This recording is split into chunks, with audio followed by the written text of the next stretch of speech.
America Radio. 2, 1, 0.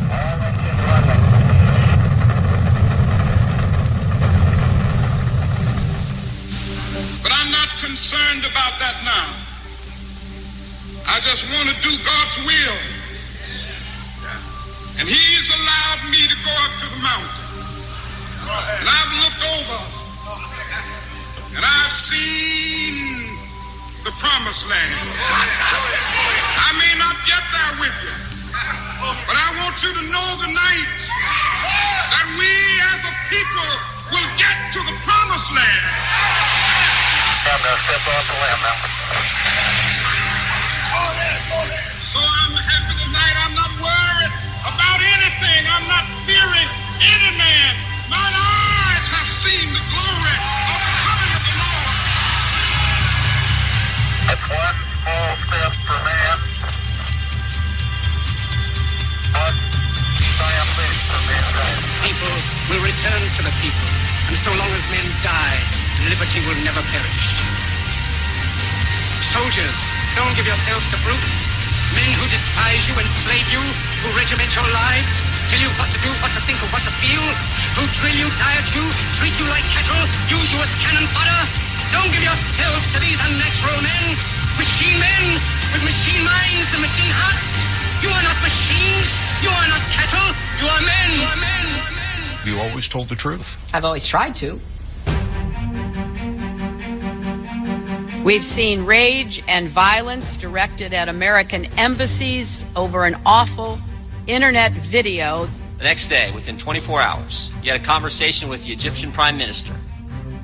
You told him this: we know the attack in Libya had nothing to do with the film.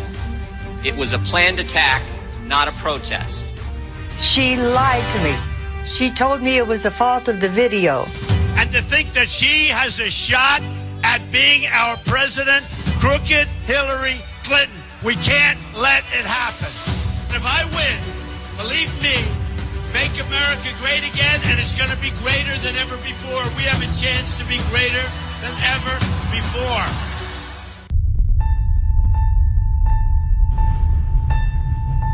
Obviously, it would be a very serious matter for the United States if any country were to attempt to funnel funds to one of our political parties for any reason whatever.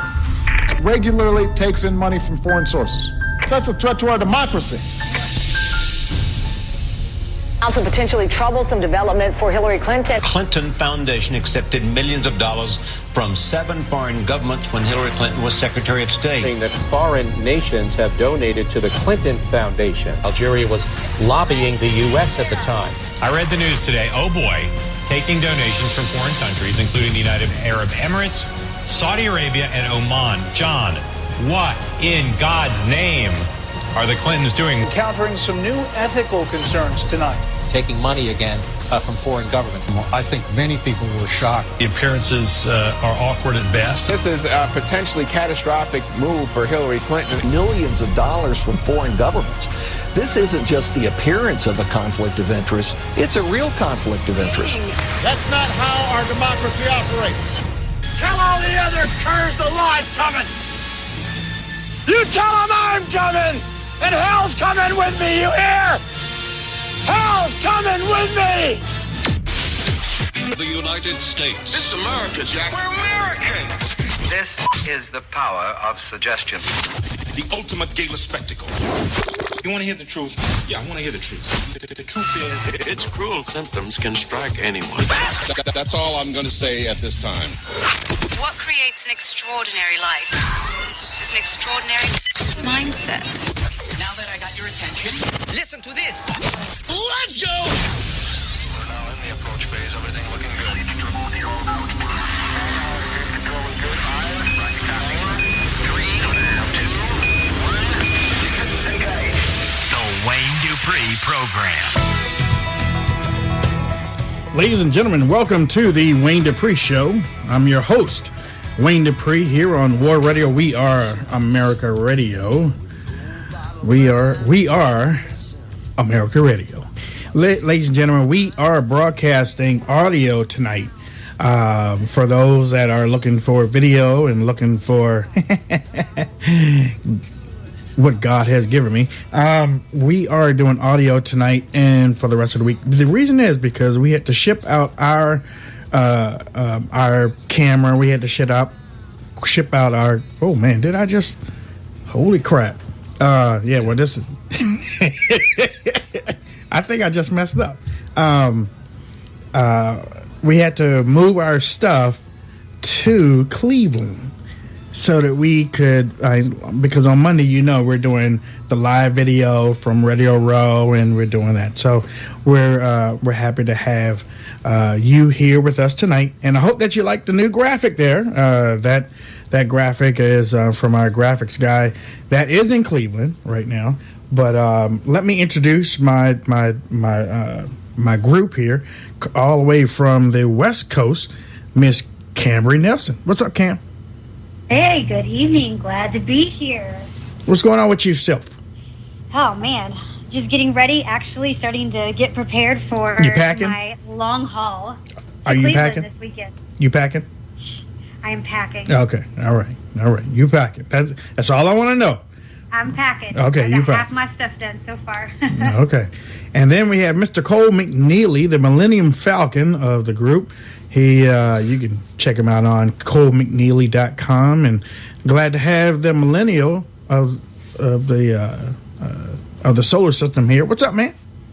I was wondering where you're going. I know. I ran into a block wall. I'm more than happy to be with you tonight. It about tornadoed here in Indiana about a half hour ago, but we're up and running, and it's all good. I was a little worried I wasn't going to be here, but I am. So I was worried I wasn't going to be here too, and I'm going to explain what happened before the show started. And ladies and gentlemen, you don't want to miss this next guy. This guy is a legend.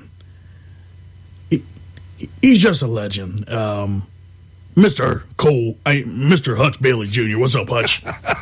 Legend and Cole McNeely is just associated. I get it, Wayne. I'm going to tell you. A legend in my own mind, I guess. You went planetary with the Falcon there. Good evening.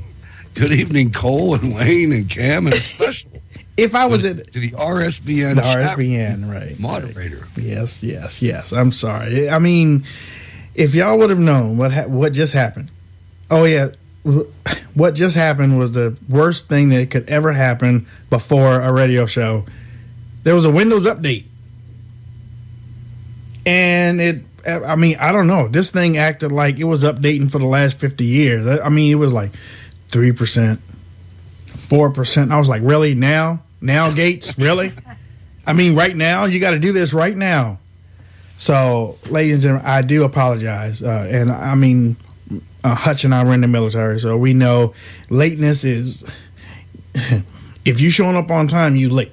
And, I just apologize for that. So expect a whole lot better from us in the future. But again, I'm glad to have everybody on here tonight. We have our Right Side Broadcasting Network chat room. We have our RSBN.TV.com.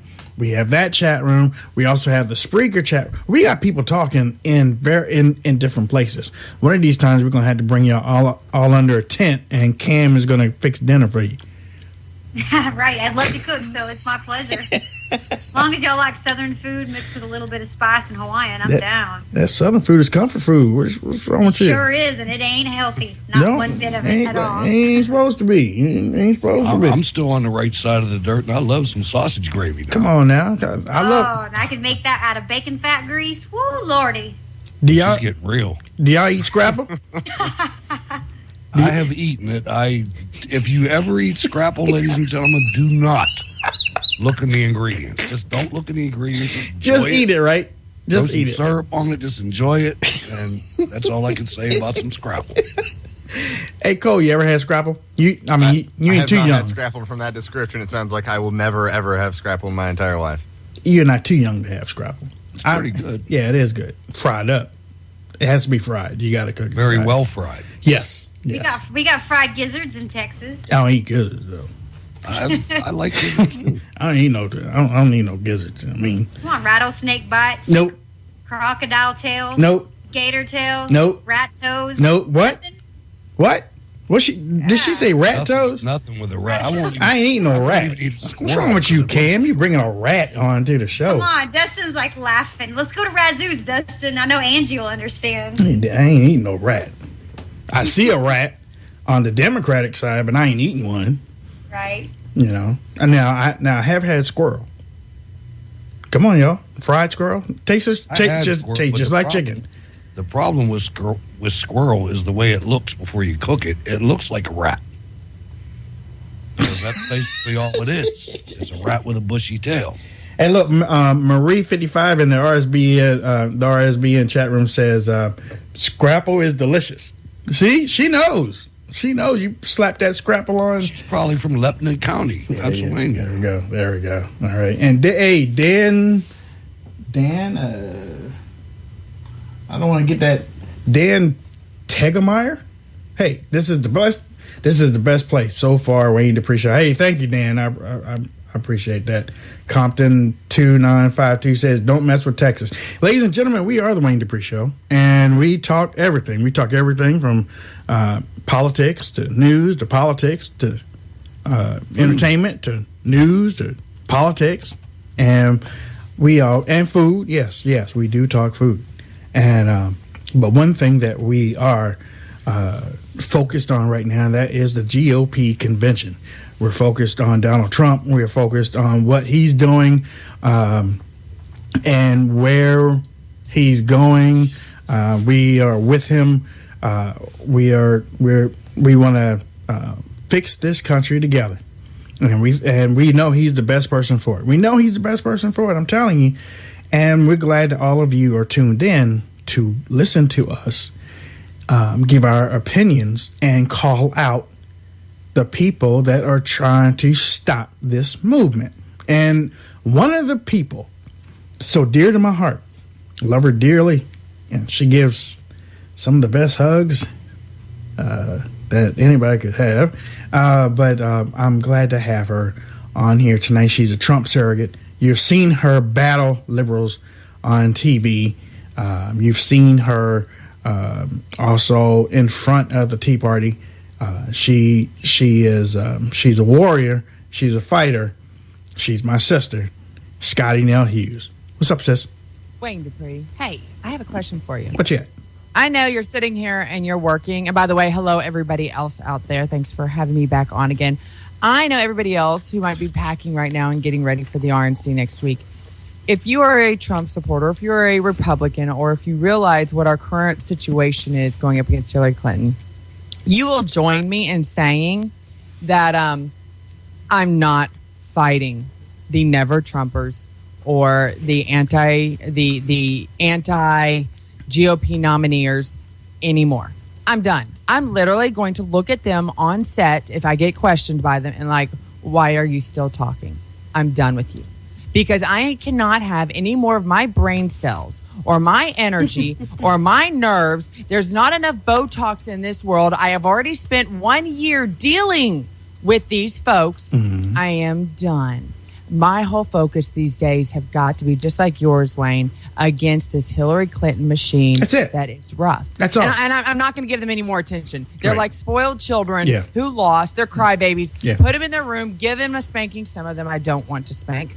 And say bye-bye. I'm done. Look, I agree with you 100%. I don't think that we... Look. Yeah. I am going to say it, Scotty. We won... The country won. The voters won. The majority of the voters won. So let's put this thing to bed and go forward. If you can't get on the train, I don't give a hoot. Move. Shut up and sit down. That's right. And know your role. Know your role. That's right. Talk to the hand. Talk to the back. Talk in the next room. Just get out of the way. Listen, I don't want to gloat. I really do not. I ain't even trying to gloat. No, and I was eating humble pie, but I have to tell you, if I show up in Cleveland and I get to go tomorrow, yay raw, and I have to deal with these Never Trumpers face to face, I'm not going to lie to you.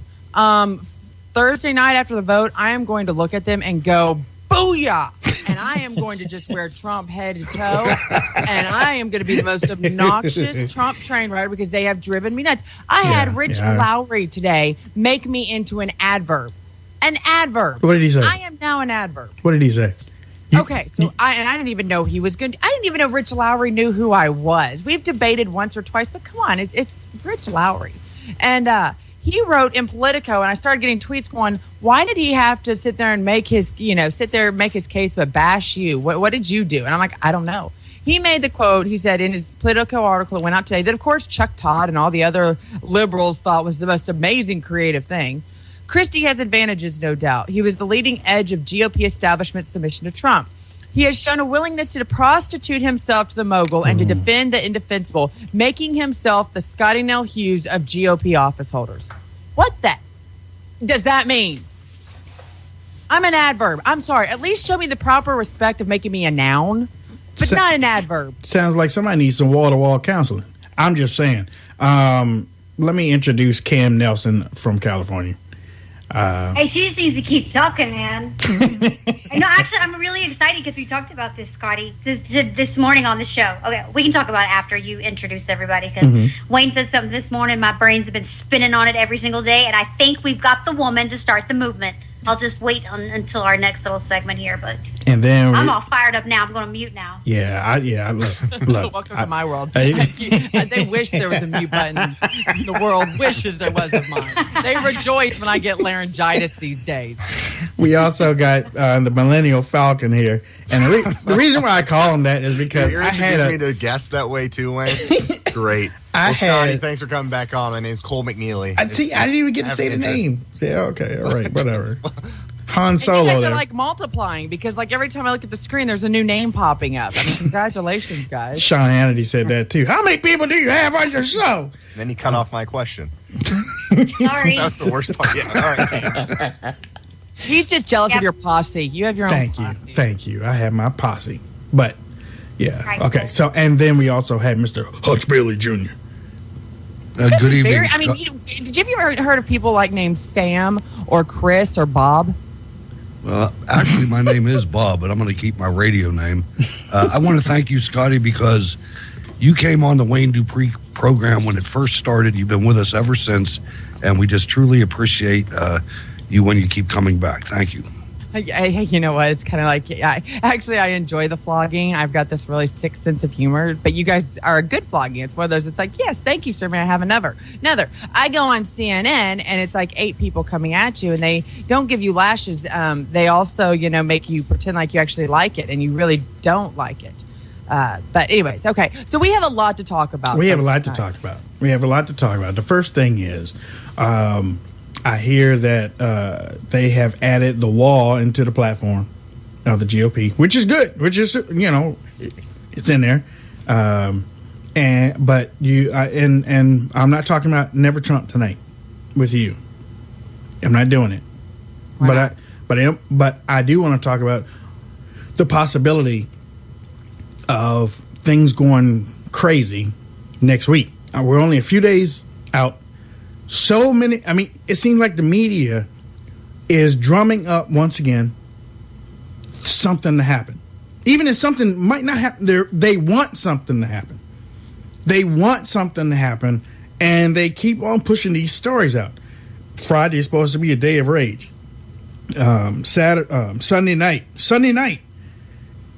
Al Sharpton and the people are supposed to be in front of the arena. Okay? In front of the place where the GOP is having the convention.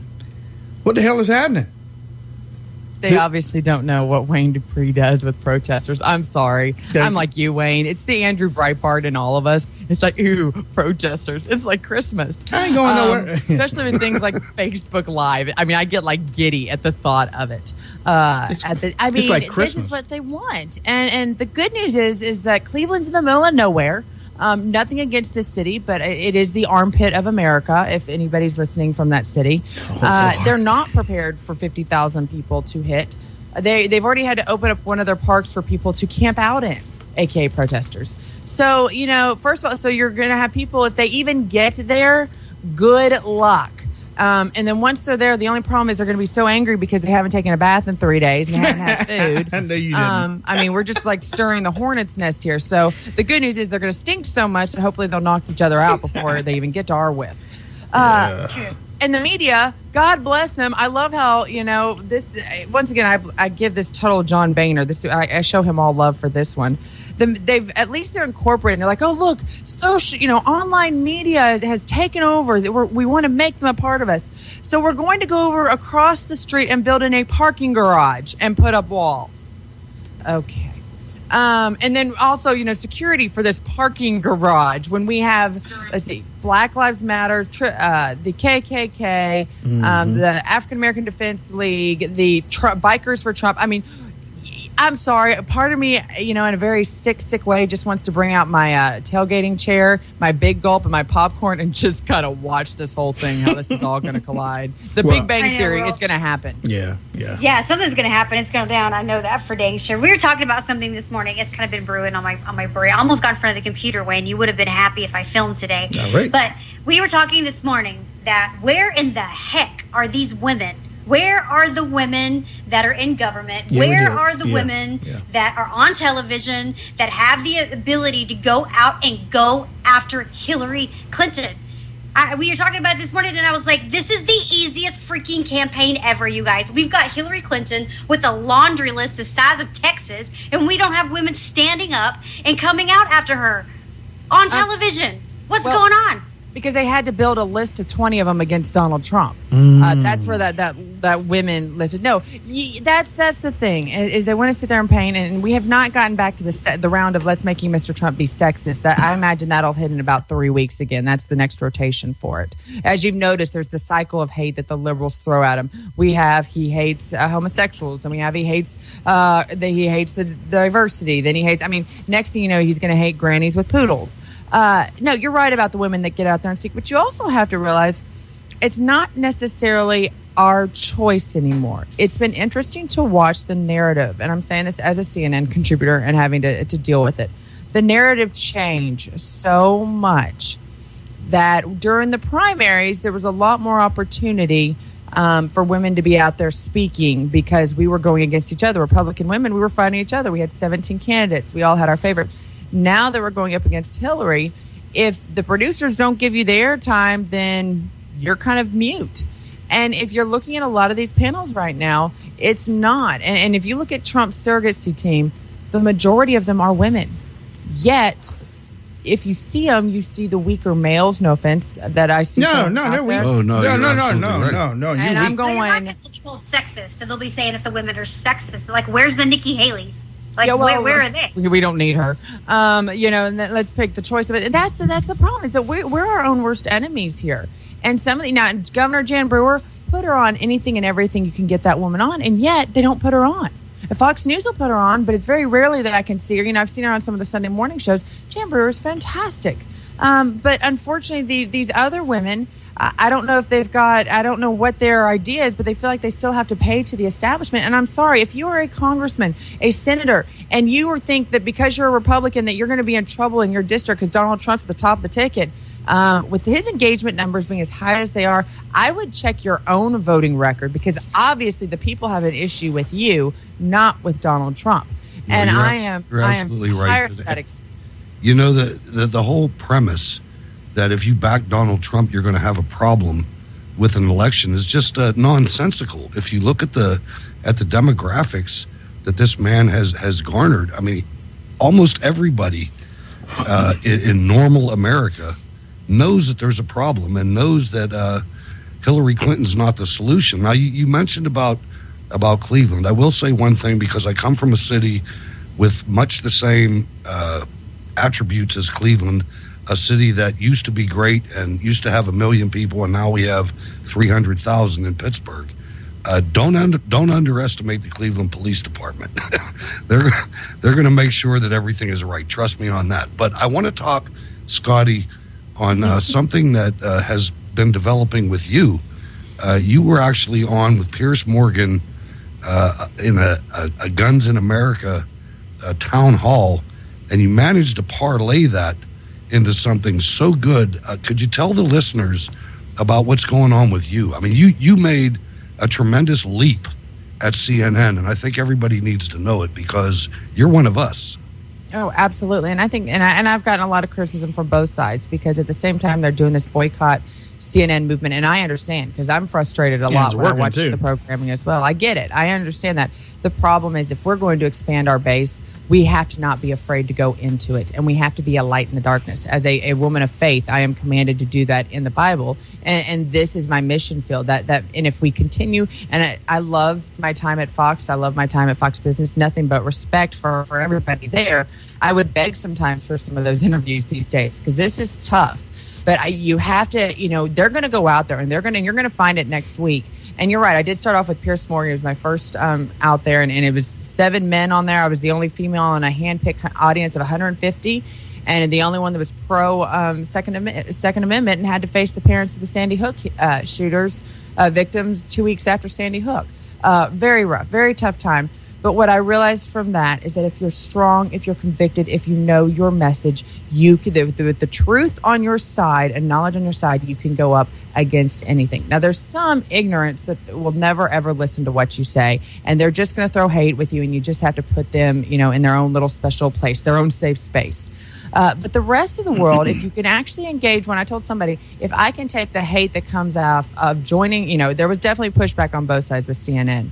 I'll give them credit. At least they are going out there and they are trying to recruit people who are knowledgeable, who are close to Mr. Trump. Corey and I both, and there's now 4. There's actually 6 of us on staff that are official Trump supporters. I give them credit because at least they're not afraid to identify. At least they're trying to go out there now. When they put us on a panel like they're going to do next week with 8 other people and say, "Hey, I put 3 Never Trump Republicans on there. See, we're trying to be fair to you." I end up fighting with them more than I do the Democrats.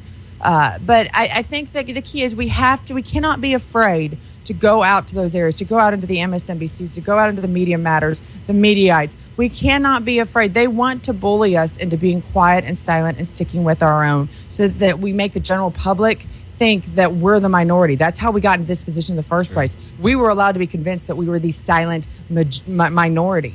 And the truth is, we're now the loud majority. And I will not let them bully me and others who have found their voice and pushed it. By the way, on the other side of it, I do think that the NRA owes Piers Morgan the NRA Freedom Fighter of the Decade award for that series right there because he exposed what their real liberal progressive agenda is. That wasn't his goal, but we saw how quickly he was able to see that they really just wanted to take away our guns and our ammo. Scotty, speaking of the Second Amendment, I find it fascinating how many people on the left, after the new Black Panther Party came out and said they were going to conceal carry, how many people on the left are just so passionate about the Second Amendment now? Well, they've always been there. I mean, that's the reason. I don't know if you're being sarcastic in that. I mean, very sarcastic in that. Okay, well, but yes and no. I mean, they've always utilized never let a tragedy go undone. But this is the reason why gun control didn't pass. It wasn't necessarily the Republicans. It was the Democrats. Harry Reid was a huge taker of NRA funds, and that he would do fundraisers with them. So there was a lot of Democrats. They hate the gun issue.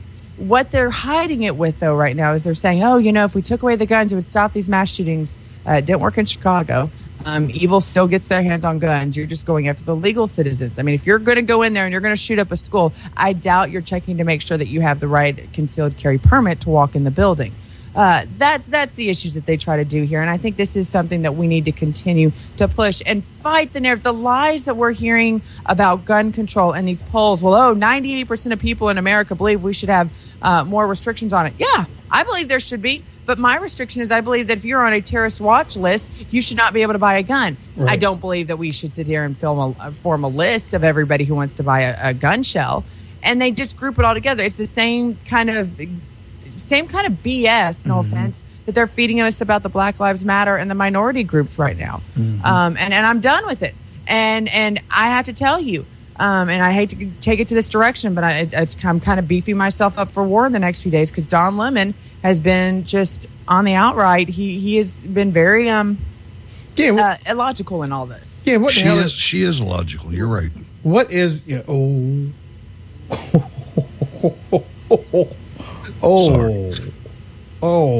Scotty can't take that back to CNN. I misspoke. I mean, you don't want him to have his panties in a bunch. But listen, stop. What? That was Hutch. I was only like Hutch. Okay, so no, Scotty. But going back to the convention, this is my first time. Actually, this is everybody's first time in going to the convention. You have been there before. Let us know what we should expect. Day 1, day 2, day 3, day 4. What I mean, is it going to be like a carnival? Is it going to be like a state fair or amusement park atmosphere type of thing? It should be. It really should be. First of all, it is. I mean, you meet some of the most amazing American patriots. Even if Romney was at the top of our ticket, I went with Bush in his second term as well. Even if we don't necessarily like the candidate that much, by golly, we all united behind them. It should be just one big celebration of the hard work, especially people like yourselves and like myself have been putting off for the past year. Mm-hmm. It should be. Now, tomorrow, we start Rules Committee today. We'll really know Rules Committee tomorrow. If there's going to be a big stink somewhere in there. The Trump team feels very confident they're going to have the final say and they're going to have it'll rule in their favor. But you still have the Never Trumpers. They're going to try to create as much trouble as they can. It will not work. And so I'm hoping that tomorrow when they get the final, they've had the law come down on them. Mm-hmm. They've had the chairman of the Republican Party. Yeah, they've had senators. They've had congressmen. And tomorrow they're going to have the SEC of the Republican Party hopefully put their final thumb on them. If they still want to make a ruckus on next week and actually, cry at my party I think they're going to realize that they're doing more damage to themselves than they would ever hurt on us. I have a question. What are your thoughts on this? Because it boggles my mind that Ted Cruz has come to speak and the guy won't even endorse Donald Trump. I'd be happy to escort him right back to the airplane and head back down to Texas. I have no problem. Actually, I'd escort anybody that tries to start a ruckus next week. I would have fun and I'd probably Periscope it so everybody could watch.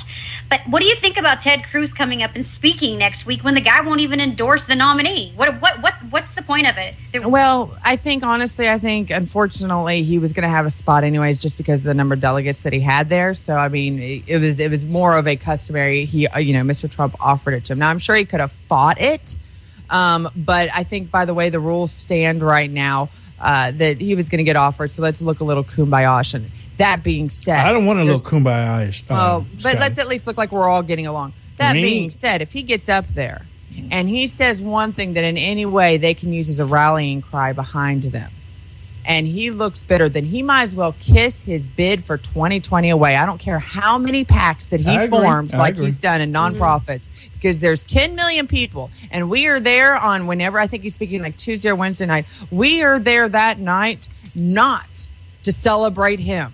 We are there to celebrate America and making America great again and all the work that we've done. And if he's going to come in and try to rain on the parade, I will be the first one to start the boo chants on that one, because that is you do it. You start from the left side. I'll go from the right side. We'll just meet in the middle.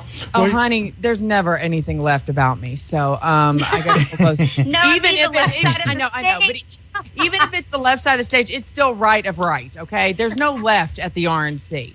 It is all right of right. If he shows up, if he's speaking on Wednesday night, then me, myself, I've been thinking, depending on what time he's speaking on Wednesday night, but if he's speaking prime time on Wednesday night, there's a possibility he could be the vice presidential nominee pick on Wednesday night. Well, and they're still waiting to release the schedule. If it's Tuesday or Wednesday, we're all a little. Trump's going to announce the VP nominee on Friday. Right, That's a given. Right. That's just how it is. There at Trump Towers. See, there you go. See, this is what I love about us. We're very well informed. So we're going to know who that nominee is. I was kind of fingers crossed hoping that Ted Cruz at the last minute, this would have been all like, ha, gotcha. I'm a little bit less likely about it right now. I think that, but what he comes out and he says, if he comes out and looks like a leader and says that we all need to get behind Donald Trump and I'm endorsing Donald Trump tonight, and he gives a very good steal the spotlight, because remember, next week's also going to be the Democrats trying to do the biggest glitter bomb on the Republicans parade. Yeah. So it's going to be a real battle to see what they try to pull out. In fact, I was surprised that they went on and campaign, let the Bernie Sanders endorsement go this week. I thought they would have saved it for next. I'm surprised that she went on and pulled Barack Obama out on the campaign trail. She's running out of foam and friends real quickly. And so I think that, next week, if he comes out and he does a good, solid speech endorsing Mr. Trump, then he might be in the running down the road. If he comes out and looks like bitter, sour grapes and just continues to stir the pot, he's done. His goose is cooked, and go back to Texas and put some barbecue sauce on it. I just can't see. I mean, he's in a lose-lose situation. Period. I'm talking about Ted Cruz because he hasn't said anything at all, Scotty. He hasn't said anything at all about the campaign ever since lying Ted in Indiana. When he lost Indiana, he dropped off the face of the mat and you know what they've been doing, Wayne? My girlfriends are delegates in Texas. One of my girlfriends was a delegate, and they booted her off so a Ted Cruz kid could come in. There's been some shady stuff happening in Texas, at least that I know. 4 of my girlfriends are not delegates because the Cruz crew were bumping off the Trump people that voted for Trump and making them actually Cruz delegates. That happened in Georgia. That's happened in Tennessee. That's in every state. Colorado right now.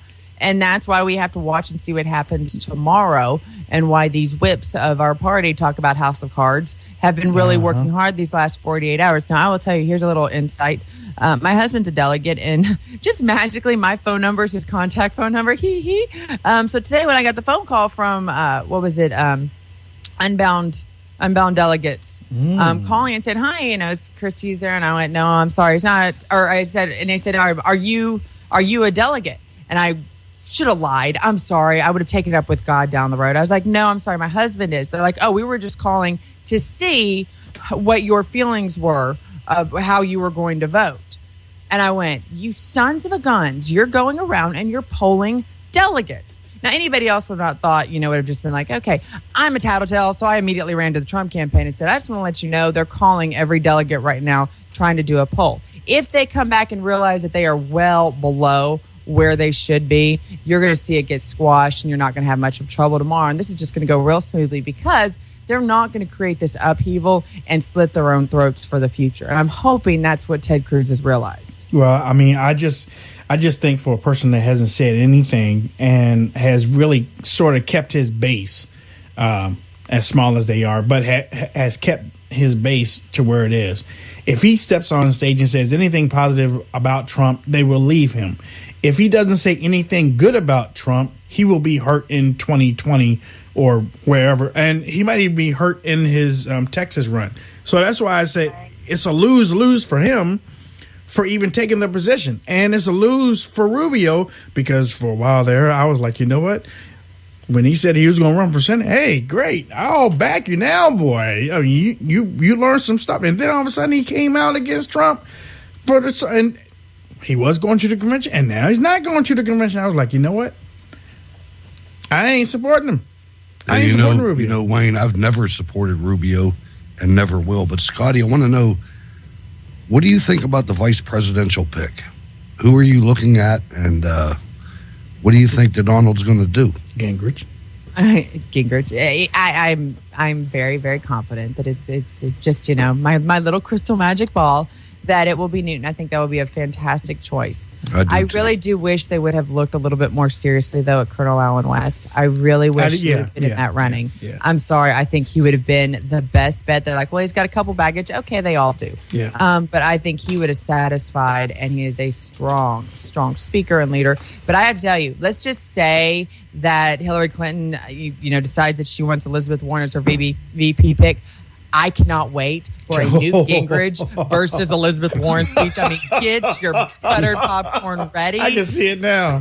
Could you not see that? Now, this is the thing about Newt, is if it does turn out to be Newt on Friday, I think Hillary will readjust her VP. I mean, Newt will affect none of the other people we've mentioned would make her rethink her VP choices. Except Newt will make them rethink.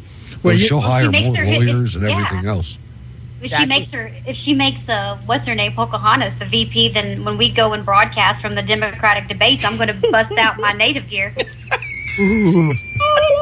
Sorry, I couldn't resist.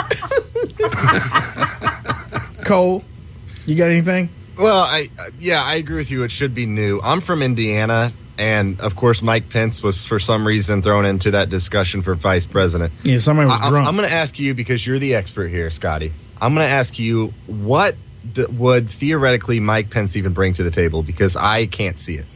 Well, and hors d'oeuvres. Hors d'oeuvres. Maitre d'. No. I think what he brings is he brings some sort of confidence, some sort of stability to the ticket for those establishment folks in D.C. I heard Daryl Issa today say, you know what, I'd like Mike Pence. You know, you look at these guys that are the congressmen, senators, if you want to pander to them and kind of make them feel a little bit more comfortable, then you go with a Mike Pence. That was kind of like what the traditional candidate would want. The problem is with Mike, a couple things. I think he's a great guy. There's no doubt that he wants to be president one day. But what does he bring to the ticket compared to a Donald Trump ticket? Because exactly, you know, he might look so stable that he'll make the top of the ticket look crazy because he is so straight-laced. I think you also have this issue, and not many people have brought up about him. You know, when he was thinking about running for president, the one question I asked him, I said, you know, Governor, Common Core, you had the chance to strike it down in Indiana, and you did not. Why didn't you fight it? You were one of the few states that could have been the example for it. So, you know, you kind of look at his record, and there's a couple little points in there that, you know, the conservatives could look at. But he just does not bring you don't need someone that's necessarily as fiery and engaged, but you also don't need somebody that is so straight-laced you don't need that he would make any of us look kind of, you know, a little bit wild standing next to him. Right. You don't want to drag on the ticket. And, you know, I was saying earlier, Scotty, with Newt has a chance to be a go-to guy for Donald Trump, meaning go-to because Newt knows both sides of Congress. He basically knows Washington like the back of his hand, and I don't mean streets. He knows how he knows how government works, and he's not the same Newt that he was in the 1990s. You know, he's found Jesus, he's a couple book tours and different things like that. But he is so against the media right now that 1-2 punch, the media wouldn't have a chance. It will be, I mean, Republicans, anybody, I mean, independents and even some Democrats would flock to the TV to watch both of these guys slam the media down, slam Hillary down with facts and emotions, that it would be almost entertainment. But it would be entertainment. Here's one thing. Here's the problem that we are going to have to deal with Newt is obviously this NAFTA. Mr. Trump has made his numbers because he's for the American worker and blast NAFTA. NAFTA, unfortunately, was one of those dark clouds on Newt's horizon. So it will be interesting to see how the two kind of merge their thoughts and opinions on that. But I think ultimately, and not to go back and rehash this, but talking about Indiana, the one thing about Governor Pence, I think this is why he will ultimately not be chosen, is Mr. Trump knows the fire's coming. He's seen the fire. We've all been through the fire. Oh, my gosh. Every single one of us right now on our airwaves have been through the fire with somebody over something that one of the positions or something Mr. Trump has said. He knows that's coming. It's going to be 10 times worse. He cannot trust that Governor Pence is going to stand by his side and take those darts and take those that burning at the stake that they're going to do to him. Newt Gingrich will stand there as well. And that right there, I think, is the ultimate reason why that chemistry, that confidence is exactly what Donald Trump needs. He needs someone, even though, you know, Newt disagreeing with him about the judge, I thought that was out of character. Then I thought about it. I went, you know what? It's that smart. was on purpose. Yeah, it was. That right there was to show folks I could still be myself. Exactly. I can still disagree with him, and it's not going to make much of a difference. That's the only way that I looked at that. But can you imagine the first question to Mike Pence? You chose Cruz first. Now all of a sudden you are pumping up Donald Trump. That's the first question. That's the first question that would go to Pence. And Pence, you know. Yeah, no, he would run away from it. And that doesn't work for Mr. Trump. He needs that loyalty. He needs that strong base. You know, everybody, it was interesting. He's very, you know, the reason why, he only consults with his families. I'll do it. Well, yeah. I completely can respect that. Can't you? And you know, hopefully Manafort is not pushing Pence. In the back of my mind, I think he probably is. I don't think so. But I think that, you know, what Pence represents is the vanilla, the establishment of the Republican Party. And there's people out there, there's consultants that are saying, oh, you got to have Pence because it's going to, you know, ease the base. You know, Donald Trump is winning because he's rejecting the base. The entire country is rejecting the base. And I think that that's another reason why, no, you don't pick the safe. They're calling him the safe guy. And I think he's an anchor. He's an anchor around Donald Trump's ankle. Who? I mean, Pence? Yes. Yeah, I agree. But we can't afford that this year. We're going up against Hillary Clinton. VP is going to make a big difference this year. Our VP is going to bring over the moderates. VP is going to bring over the Bernie Sanders ones. Right. We can't go to Jesus, or we're going to lose them all. Let me ask you this one, Cam. You'll understand this one. Do you actually think that Donald Trump and he might? But we've never heard him talk about an 8-year legacy. In fact, he's the only candidate running for president that's never talked about 8 years. I don't know if he's completely, and he's not going to say, no, I'm only going to do one term, but I'm not so sure that he's not going to go in there and completely wreck this bureaucracy and tear it to shreds. And then he wants somebody who knows how to do it, how to rebuild it right. Well, someone who has done a contract of America, and I think that's what Newt Gingrich brings to the table. I think he's going to hand it over. But in that case, though, but in that case, you have to find somebody like you. You have to find somebody, and Newt and Christie are like Trump. Okay?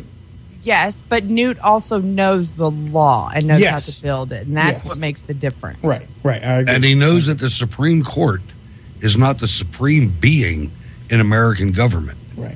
That is one of the things that he can deconstruct the Supreme Court rulings and the Supreme Court's roles so well that I think, and this is something that's so important these days, because look at all of the things that the Supreme Court has done negatively concerning the Constitution. I mean,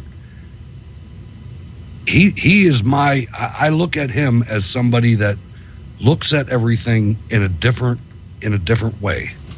You know, everybody says that, just because the Supreme Court is dealing with precedent isn't the law of the land. The Constitution is.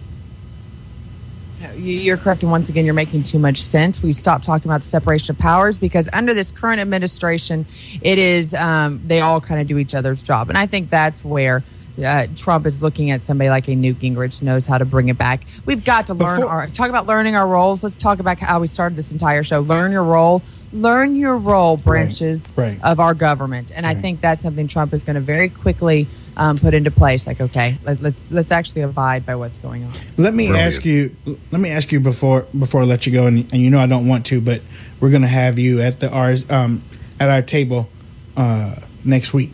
To sit down with us and stuff. But let me ask you, because some people are throwing Jeff Sessions' name out there. Let me throw this to you. I think Jeff Sessions should stay in the Senate. And the reason why I think that is because Jeff Sessions is Donald Trump's link inside the Senate. I don't see anybody else that would work with Donald Trump right now. Jeff Sessions is one of those that uses common sense. He's logical. He's even keel. He's able to win over support if he needs to. He's more of a friend to Ted Cruz and the other people than anything else. So that's why I was thinking, maybe Sessions needs to stay and maybe take Mitch McConnell's spot. I don't know. No, I think you're correct, and I think Senator Sessions did. I'm sorry, Senator Sessions. Yeah, he did meet with Mr. Trump. I'm sorry, that's my our Southern accents. We compete with each other, and he admitted today that it was just he's one of his biggest advisors. We're not really hearing from him this idea that he is going to be a VP. He's actually going to be the VP candidate.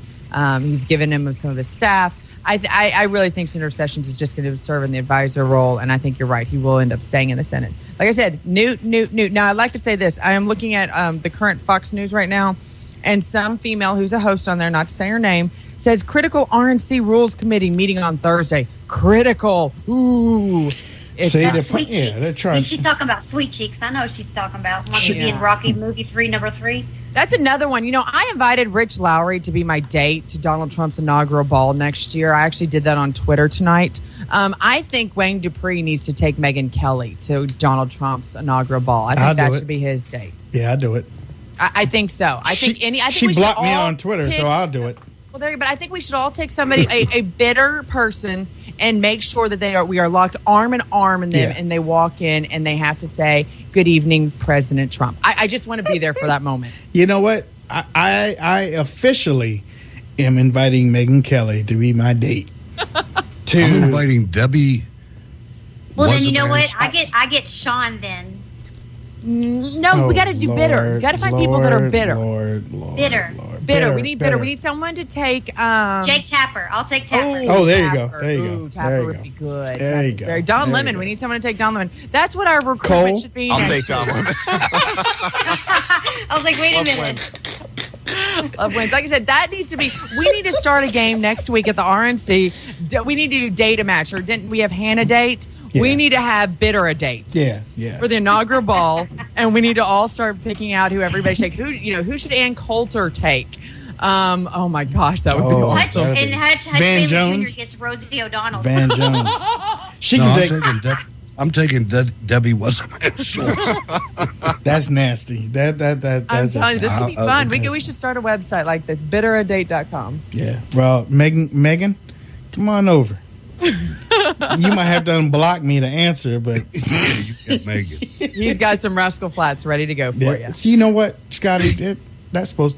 All right, bet. I got him blushing. I got Wayne Dupree blushing again. All right, bet. Yeah. Okay, so listen.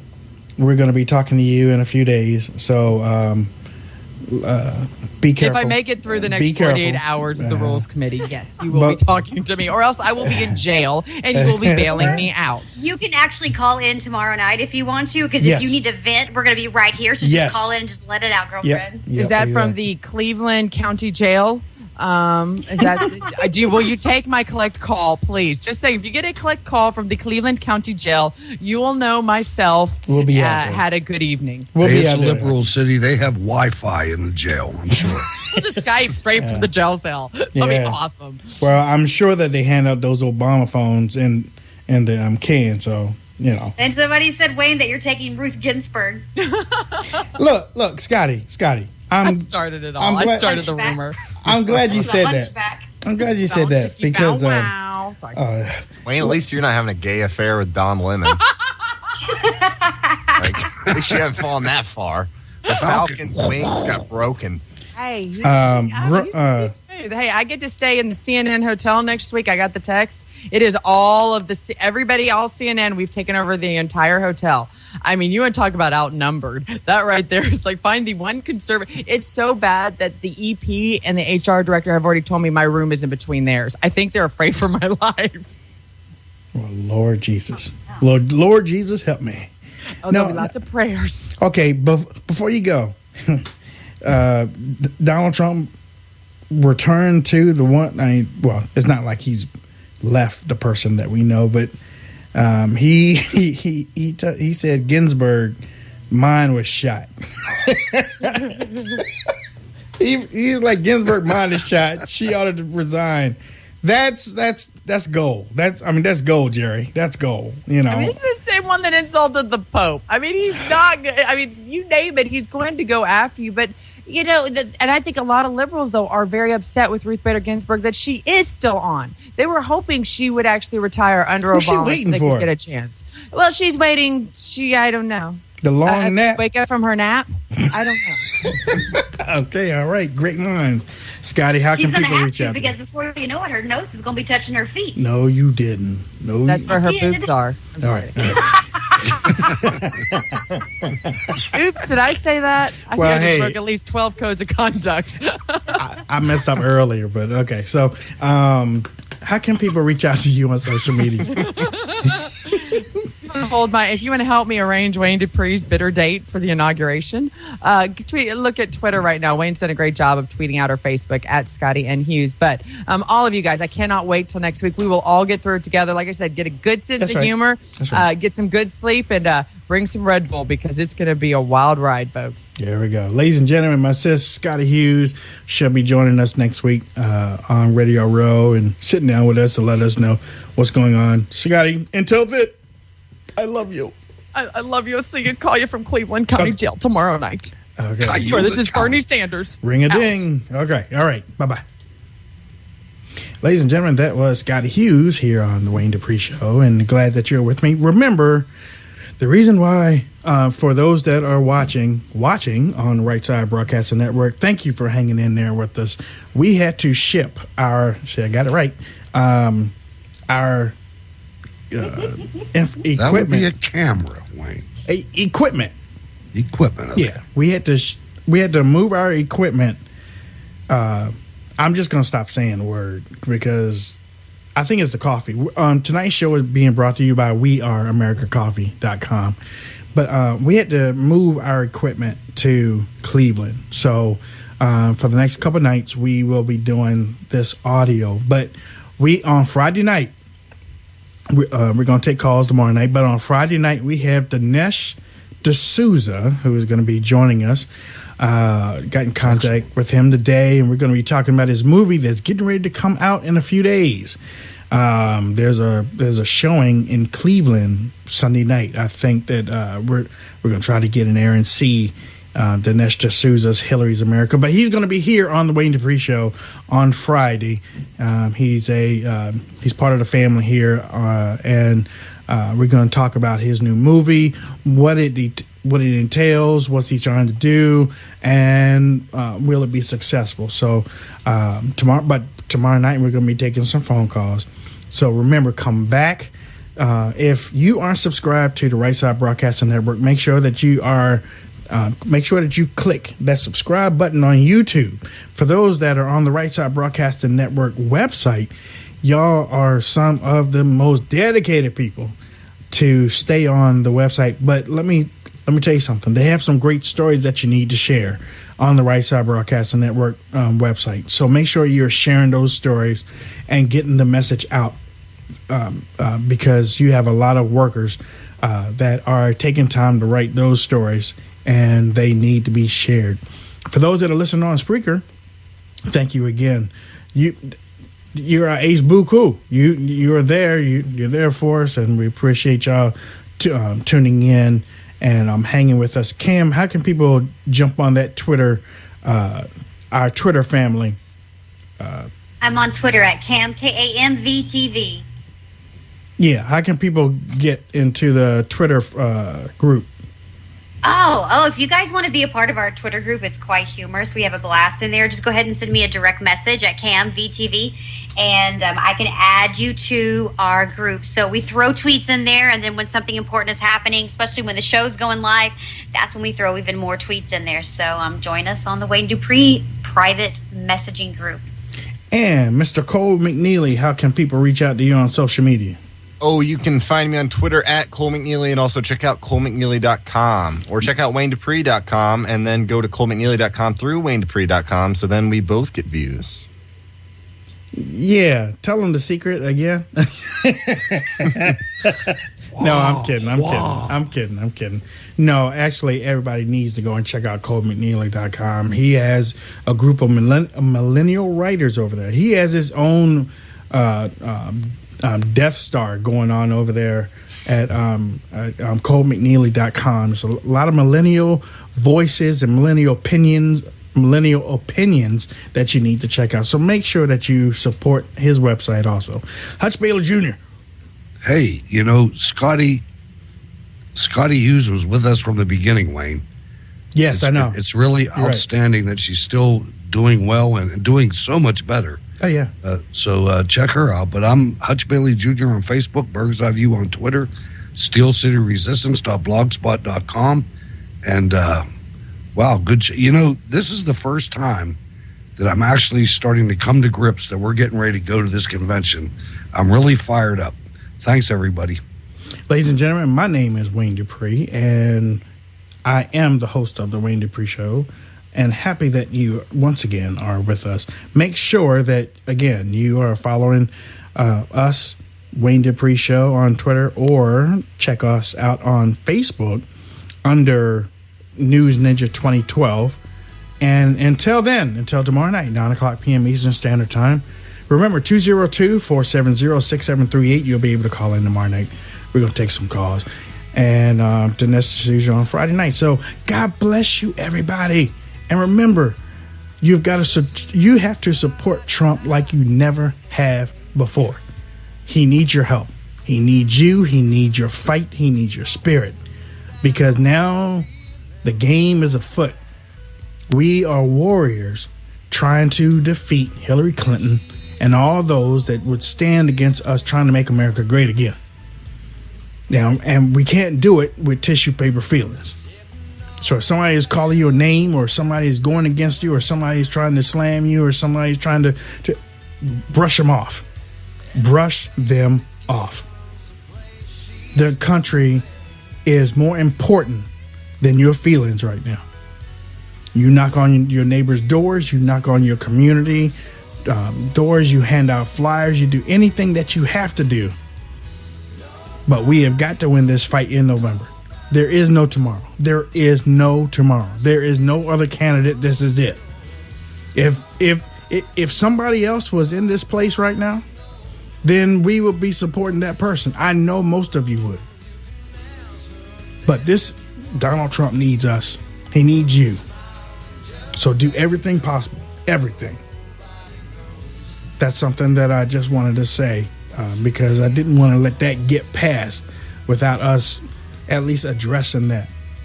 The media is going to try everything to shake you and rattle you and make you question exactly who you are supporting. Don't let them. This is not that election. Barack Obama should have never won the first term or the second term. Now that you know that, now that you know what the left is capable of, you should be a whole lot stronger than where you were. I charge each of y'all to get out there and make things happen. God bless you. Y'all have a great night. Why should dancers alone? No, nobody knows. Nobody knows.